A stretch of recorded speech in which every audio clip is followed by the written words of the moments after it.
Hello, my delicious co-creators. Lilou here in beautiful Sedona. I'm sitting here with delicious Vera. Hello. Hi, Lilou. How are you? Good, especially good in this beautiful environment. Nature is absolutely at its best here with those red rocks behind us. This is a real delight to have met you. I'm grateful for Sarah McLean for introducing us. I know you're one of the teachers of Drunvalo too, Awakening the Illuminated Heart. But you create your own journeys out, and you're this beautiful shaman goddess going out into the world. You're bringing a lot of people to Peru. And having those sacred journeys. What I'm really interested here to have this conversation with you about is to have this conversation on the preparation to the sacred journey. A lot of us are called and feel called to those holy lands, to those sacred lands, even coming to Sedona. This is also a sacred journey, just coming here. Wherever we are in our life really is sacred. And I look forward, gaining from your teaching and sharing that online so we can all, I guess, fully, embrace, live what we have to live during those sacred times. There is a preparation, right? Absolutely, Lou. There is a preparation because I have been in this journey of leading people into sacred journeys for 25 years, and in the beginning it was very intuitional from my side. It just happened because I always live my life preparing myself for the sacred ways. So my first journey in a spiritual process, I was preparing myself, and I noticed right away the people that wasn't, they was having different impact, or they was perceiving the journey in a different way. It was almost like we was not talking about the same journey when I was referring to my experience and they was referring to theirs. And then I start to lead those journeys and suggesting people, and then I noticed that those that was practicing the preparation was getting amazing benefits out of their journeys, and those that was not thinking that was important, there was something missing for them. Yeah. And of course, after 25 years and thousands of people, you get it that is a need for preparation. If we talk about spiritual journey, and I would tell you that even if it's not a spiritual journey, if you would go to Disney World today, you prepare yourself as all the things you need to have fun in your child. You bring your child with you, right? Your inner child with you. Well, if you go into a sacred space, in a sacred journey, who you bring with you? Which part of you that you really want to be present and prepare? Yeah, usually, and I can relate to this because on a lot of the trips sometimes, or a lot of the seminars, or even sacred journey that we do, I feel like, okay, what is wrong with me? Where do I want to work on? But actually, you're saying there is a whole thing to just prepare yourself for the great journey that you're about to embark, not just looking at the negative stuff of what you're going to have to heal and must do. I know, yes. It's well, you can put an intention, right? One of the beginning phases of preparing yourself is setting an intention even before you start your journey.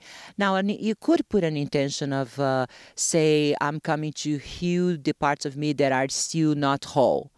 That is an intention, but definitely during the journey, I would not suggest anyone to be focusing on that. No, because during the journey, if you are preparing before, during, you will really get so many gifts, treasures from Spirit. Yeah. Spirits are always giving us messages and guidance, and when we are prepared, then we can hear that, and we can feel that it's strong. So that is what take us to the next level. Now, focusing to what's wrong with me and what I come here to fix, sacred journeys are not about fixing. Sacred journey is really about bringing us into a deeper place inside of ourselves, remember who we are, getting to know us in a deeper level, understanding really the light that are within us, that is part of all of this, how we connected, how we really become one with this. This is part of the sacred journey. Now, if I'm focusing on what's not working, that will not be available to me.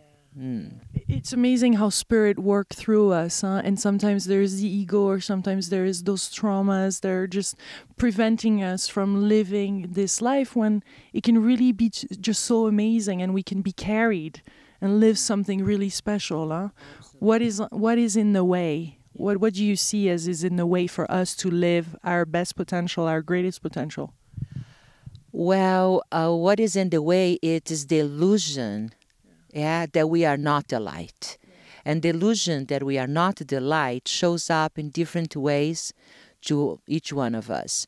Jung would call that the shadow, right? Those parts of us that we have denied, that we are not embracing, loving, that shows up, and it creates a separation. When we are whole, that is not present, because the part of us that is present is the light, because that's who we really are. That's the truth of our being. And so but if there is anything, there is nothing wrong with that. If there is something that is not integrated yet, how can we kindly take that in, invite that to be face and embrace and integrate? That's a sacred journey can do that as well. Yeah. By the end of a sacred journey, you feel love. You love yourself more than you start the journey, because there is so much that happened during that process that takes you into that level of inner love, self-love. And everything becomes holy. Like, I just interviewed Sona Choquette, that wrote 19's best-selling book. I mean, she's just so wonderful, all about the sixth sense. And she was talking about her own shadow, facing her own shadow, and how that is part of the holy journey. And sometimes in the spiritual realm, we say, oh, but no, you put it aside, when really there's really a lot of work to do there. And let's not fool ourselves. There is something to look at. Absolutely. I am very proud to be part of Debbie's Ford work. I'm one of her coaches, and that was one of my deepest spiritual journey, to work with Debbie, to study with Debbie, and learn all the parts of myself that was not even available to me because I was in pure denial. So I didn't even know that was there, creating my reality. So yes, I would come here, but the light would not completely be available to me, because all that illusion would be in the way. So definitely working in ourselves is important. Now, I don't look at that something is wrong with me. I look at that, how can I love myself more? What is still on me, especially when we are awakened? I feel that the importance is really to learn how to be more of myself, be more authentic. And the way to be authentic is also to be my human self. I will make mistakes. There is moments of the day or in facing a situation, I'm not my best. And in that moment, I still look for you, love and accept me, and really be kind and compassionate to say, wow, Vera is tired, or she's not being her best right now. That is great. That's fine, Vera. Go ahead and just, sometimes you need to put out what is in the way. So that's part of the journey. It's an authentic journey. The sacred journey is an authentic one. Otherwise, it doesn't work, does it? No, that doesn't. No, doesn't. That's right. That's true. That's true. Yes. Do you have a lot of recommendation as to the preparation to that journey? What are some of those elements?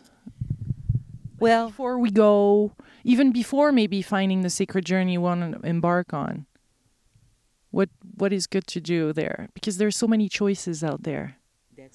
That's right, Lilou. You're right. There is a lot of choices nowadays. And what is wonderful, right? We have the opportunity to choose. There is plenty to choose. So I think one of the first things that I would recommend is do a meditation. Go inside of your heart. Ask Spirit to bring to you, to take you, to guide you to the journey that is the one that you are ready for. That's the one that will bring the gifts that your soul is ready to take on. Now, I just ask that question, because you ask and you shall receive, right? So I would ask that. And then I would start to look for, explore, where is that? Where is this? Is the feel? And then when you find something you may be interested, you just feel, would this be the one? So if you make a decision, it's strong in your heart, there is a call, something's attracting, you don't need to know whys. The whys is very mental, but there is a heart calling.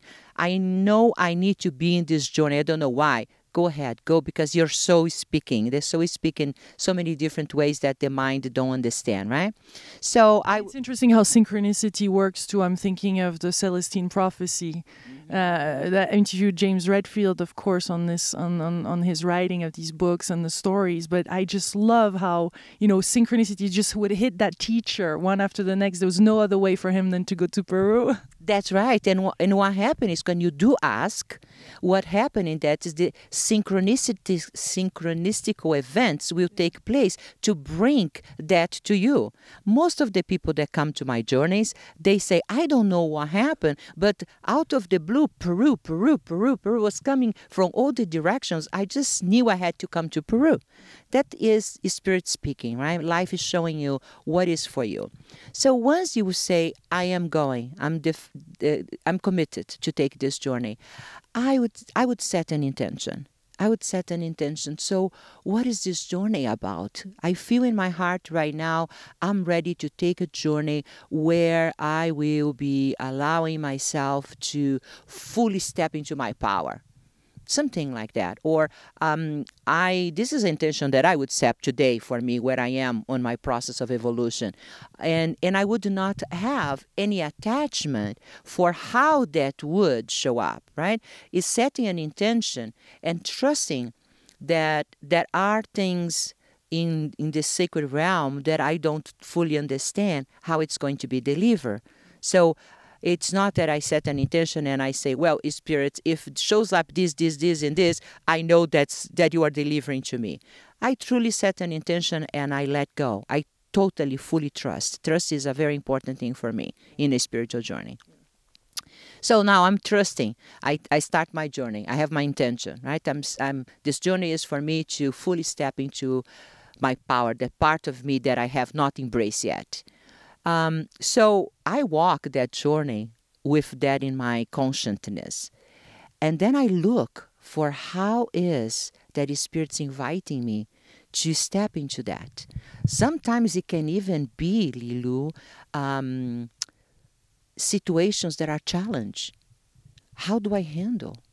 Challenge starts even before, usually when we set those intentions, even before that sacred journey, before getting to Peru, for example, there is already this stuff that comes up.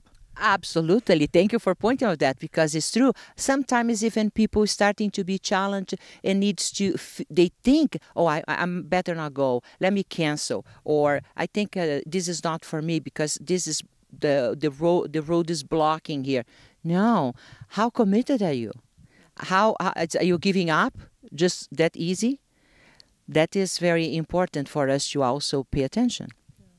So now we are in the journey. Right, and then I'm in the airport and the flight is delayed or whatever happened. Right, the weather. Yeah, I would make it mean right away. Part of you would say, "Oh, but that means I'm not supposed to go there." Like we have all those signs, you know, that are like, "Oh my God, I'm not supposed to be there. This is why the flight is delayed, or this is why this thing is happening, or this is why I had this roadblock." Our mind can go there, right? Absolutely, and for me, because I have been living in preparation for so long, I would look at, how interesting. Something good's coming out of it. Maybe I will meet someone here. Maybe I'm just being protected. Maybe I'm not supposed, there is a divine time. I trust those things. That is, I am not supposed to be there when I thought I was, and it's okay. You know, I'm surrendering for what it is. I'm in the present moment. How can I enjoy this moment? So I go along, and if there is a challenge, I will let that challenge be an invitation for me to step in my power, because I set that intention, right? In my sample here, I'm setting that intention. So now I'm in Peru. Say, for example, I could give a little story, because I'm just thinking of the plane delay and how this is so precious. This is right in this conversation that I was flying to Cyprus, and I was on my way to Cyprus, and I go to the Charles de Gaulle airport in Paris, and here there's no flight ticket booked under my name So I'm going, oh my God, and this is expensive flight just to go from Paris to Cyprus. And the first thought is, oh, maybe I'm not supposed to go there. And then the second thing is, of course, I really just want to take this on. Let me fully grab it. So then you take your powerful self, you know, and you just, and I'm going to get this flight and I'm going to do whatever it takes. Oh, yes, I'm going to do it. And there you start to go into the forcefulness a little bit. And I buy my ticket. And here I had only 20 minutes to rush to the counter and to the check-in. And I just say to everybody, no, you don't understand. I really need to go. I need to go. And then I'm like, oh my God, I'm going to this seminar, Union with God. And here I am not being, you know, relating to other fellow human beings and to my brothers and sisters.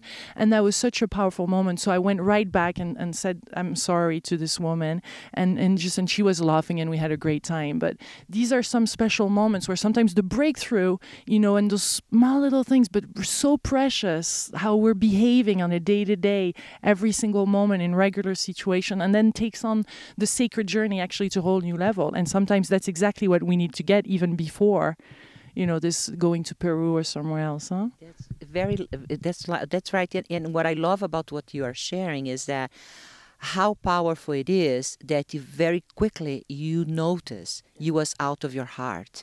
You was acting with this forceful self, not with your powerful self. You quit separated. Yeah. So it's not something that take forever to occur. You as soon as you got out actually of your heart, you felt something and you went and you apologized and everything was good and you can go back into. So was actually a powerful experience to show you that you cannot be too far away from the center anymore, right? Yeah. And this opens our journey to more like the abundance I've experienced, the thoughts, the creativity afterwards would that definitely have not been there if I holded that. Just that thing, that out of integrity kind of action there that just didn't resonate in the full journey. Because this is when it happens really ultimately, you know? I mean, we're going to those really sacred places and we're here in a sacred spot in the heart of Sedona. Yes. And she's there, it's strong. The energies are strong here. It shakes you up. And this is the opportunity to really step up. You know, one thing that I have learned, Lilou, that we do live in a planet of duality, right? That is what is in Mother Earth. It's night and day, it's sun and moon, it's hot and cold, and duality, feminine and masculine is here. So the sacred sites also hold duality. So you are going to a sacred journey. Be prepared. Know that duality will show up. It's not everything is going to be spirit and beauty. That will have challenge. You will have situations to face. Who is going to face? Who you will be facing that situation. And so just know that spiritual journeys does not mean easy, graceful. No, it means it's a sacred journey. Take that as sacred. Take that opportunity, whatever it is, as sacred, and how you let that teach you something important, you know, that will make a difference for you. When I think of Peru, sometimes we think of course, Machu Picchu, and I guess that's where you take some groups, and sometimes it feels like there's some sacred places that have maybe less energy that they used to, or there's just so many tourists and just trucks and buses of tourists that it's a little bit, is this really, can we fully benefit still from these places? And is there some recommendations there you have about that? And how do you handle this situation actually?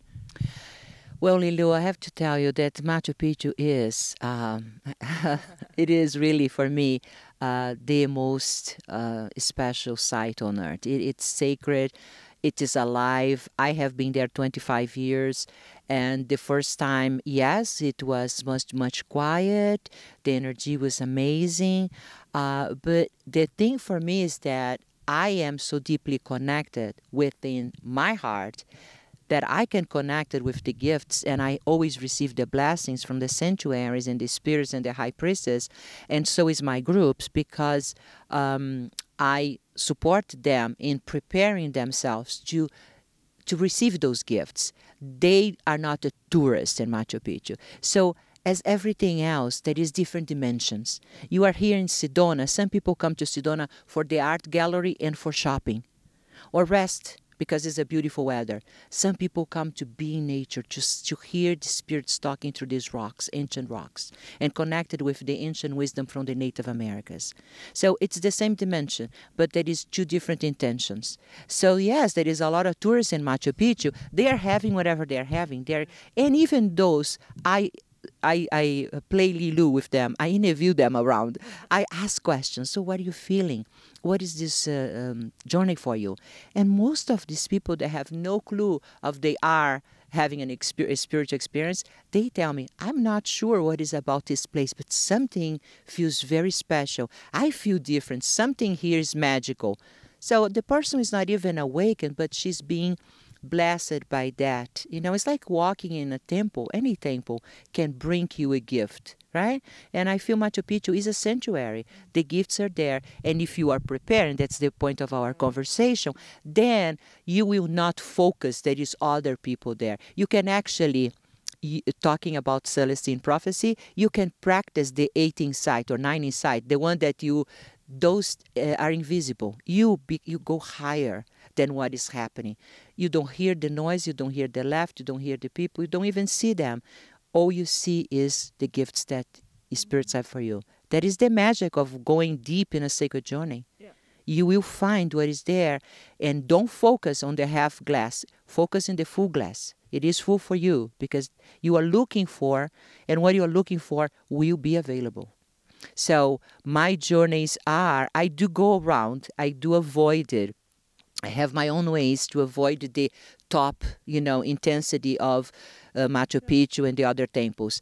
But it's still, even when it's intense, nothing can steal from you if you do not let that occur. I love that you bring, you're a shamanistic minister, but you also bring shamans, local shamans. You're Brazilian, I must say this right now, but you bring Peruvian shamans to grandfathers, can we say? Yes. And that's important to because that takes it to a whole other level. Absolutely. You are coming to Peru. So I say that it's important for you to sit with those that have been holding the ancient wisdom for so long, and they are actually happy. It's just a joy for them to be with you and to share with us. Once they receive the message that it's time for teach and initiate us into this tradition, they are so blessed to have. They are like children. They play with you. Their heart is singing and smiling when they sit in ceremony with us. You will see, because I feel I will have the great honor to journey with you to Machu Picchu, Lilou, pretty soon. And you will feel how it is to sit in ceremony with them. And what is the secret, of being really yourself, how that innocent self is being always present. When you talk about shaman, part of a shaman, you will always recognize is the innocence. And that's something that reminds us, oh, my innocent self. And you can just sit and be, the way to connect with spirit, you really need to be in the heart. And the heart is pure and innocent, right? Yeah, and spirit want us to have a good time too and play, I think. We make it very significant and serious at times, don't we? Oh, absolutely.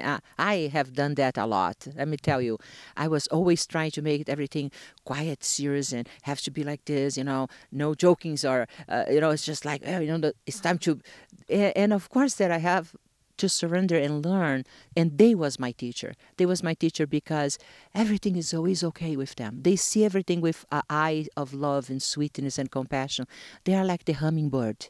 Talk about shamanism, we talk about the power of animals and the teacher of the animals, the medicine. The hummingbird teaches us how to be sweet and look into the sweetness of life. And that's how these shamans, especially the shamans from Peru, are. They are in their divine feminine energy fully. And they're very sweet. So yes, I bring them into the journey. It's very important for you to be with them and learn direct from them. So while I'm in Peru, I don't step outside of my shamanic ministry, but in the same time, I feel very honored to support them and humbly serve them to be available to the group, and connected with the group. What's their message? What is Peru holding? How do you see that? What is Peru holding in its heart? What does it want for this planet? What does those shamans want to see? Can't wait to interview them. I mean, come on, if I'm coming in May, I'm definitely doing that. Yes, I will be happy that you create that opportunity for them to let them speak. What I see is that what they want is they want for us to remember who we are. They want for us to return to the easy, connected way from the beginning, when we was connected to the earth, connected to the sky, and connected to oneself. And when you live from that, it's the unity breath, right? Mother Earth, Father Sky, and the divine self, the divine child. When we are connecting, we live that connection. There is no way you can harm anyone. No living being will be harmed because we are so connected. There is only love. The presence is only love. And they share that. They live that. They experience. They live. I was sharing with you, Lilou, the law of Aini. The law of Aini is the law of reciprocity. There is no selfishness in that tradition. It is all about the exchange. I support you, you support me. It's cooperation, it's collaboration. And they consider themselves prosperous because they have lived that law from the beginning. They have always have plenty. Yeah, tell us about how it works with the lands, how they work that law with their lands. So they will help each other on each of their lands? Absolutely. So you come to me today, or the whole community, all the families, the wives cook for the children, take care of the children. The children work in the land too. But say the heavy, hard work, the men go to the land and do the heavy, hard work. And today everybody came to my land and work with me. Well, tomorrow we'll go to your land and we work in your land. And tomorrow to someone else's land and someone else's land. Well, in the end of that period, we all have a great harvest because we all have a beautiful something to harvest. Only because we work in community. If it was just me and my family, probably that would not happen, or you and your family. And that law has sustained them. And even today, when the shamans come, for example, to work with us, they sit in ceremony. They love to bring their textile, the things that their wives make by hand or themselves. So we purchase those things. And they don't... I'm wearing one of them right now, huh? Yes, that's a beautiful one that came from the Queros, this beautiful tribe or nation in Peru.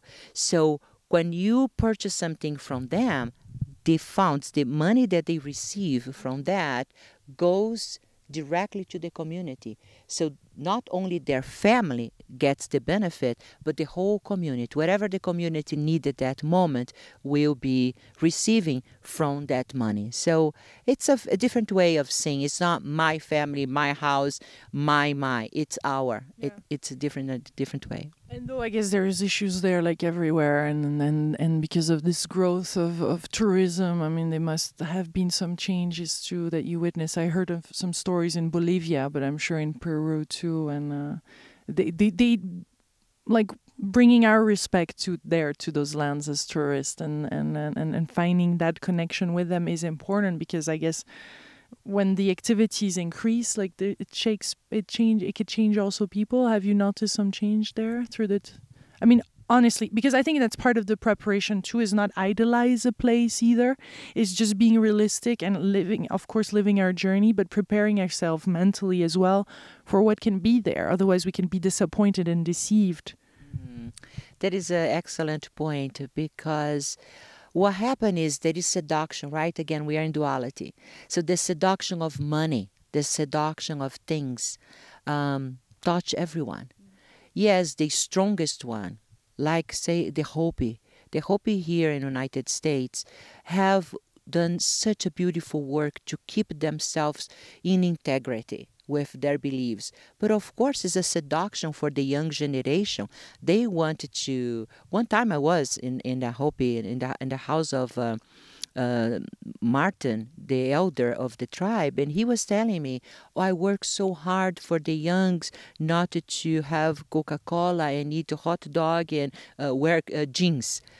because we want them to wear our clothes and eat native food and live the way we have been living. And he was working hard to keep the tradition. But the seduction and the young generation in Peru, the young generation sometimes don't want to speak Quechua. They feel a little embarrassed. They feel they are less.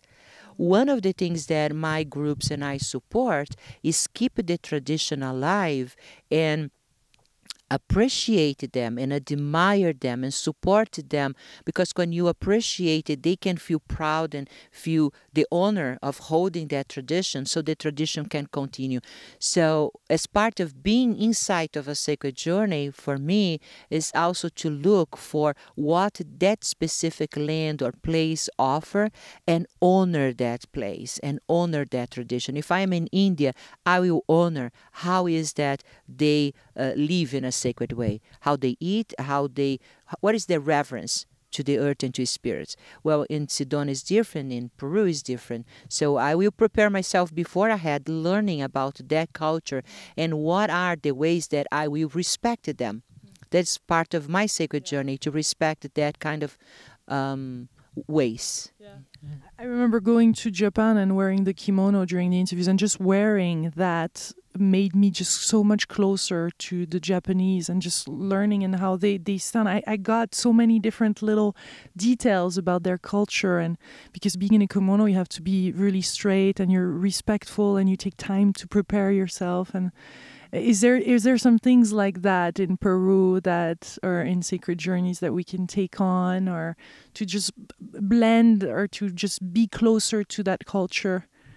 You know, Lilou, it is interesting because I know that that's going to happen in every group that I take it. In the beginning, everybody's wearing whatever they brought, right? By 3 days is by, and now everybody looks Peruvian. So we wear our Peruvian ponchos, and we have feathers, and they have these beautiful things on their heads. And so that you see the group, they want to blend it. They want to feel this. They take that's a sacred thing. And they also want to bring the memory back home, memory of the times that we share in the temples, that we share in ceremony with the shamans. So yes, I would say that if I am in Japan, I would love to have a kimono, and if I am in India, I would like to have their clothes. Sorry, I love. I think that you look so beautiful and feel so goddess, right? And in Peru, that's the shaman like it, and just very earthy things, just blended and feel connected. Yes, truly. Yes. You have to wear comfortable clothes too, I guess, there. Definitely, as you are here in Sedona, and we are more in hiking or more in nature, and so just wear as comfortable as you can, and then you will feel that the clothes there supported. You feel even more connected to the earth. You are part of it. Is there visas even in Peru? For most of countries, you don't need visa. Yeah, so you are welcome to come. Yeah. Nice, sweet. Because in India, oh my God, I have a whole story there too. But it was not time. When it's not time, it's not time also. Well, Vera, there's so many things we can talk about, and I feel we're going to see each other again maybe next time in Peru, and really share some deep moments. So thank you so much for this beautiful connection and this time that you took. And I wish you an amazing sacred journey. Thank you, Lilou, and for you too. Thank you for being in Sedona and for doing what you do and awakening people to know more, about how to go into this space, the space of the heart, the space of remembering, and how much you support all of us to awaken for what is the best out there. Because I know it's an honor to be with you here today, because I know that you are so selective. You really wanted to bring a message that is heart center and truthful, and so it's really a blessing for me to be a part of your work. And I invite you to join me in Peru and all of your viewers to be, and if you consider Peru as your sacred journey, I will definitely give you, I'm writing a book about how to prepare yourself, and I will give you so many details of any journey, any sacred journey that you embark yourself, that is really layers and layers of preparation before and during, so you can take the most out of that journey, because that's the goal, right? That's the intention. That's why you set yourself, instead of going for something that is more earth fun, you go into a more spirit fun. And that is earthy too, but it's more, the gifts are different. And we do have fun too in Peru, just don't take me wrong. We also shop, we have fun, we interacted a lot. But the thing is, there is a spirit, is bring yourself into a new level of your consciousness and your spirit journey. So I am looking for you. I wait for you in Machu Picchu. Thank you, Vera. Thank you so much. And thank you to all delicious co-creators watching this video. We love you. We send you many blessings from the beautiful red earth of Sedona. Bye. Bye. Much love.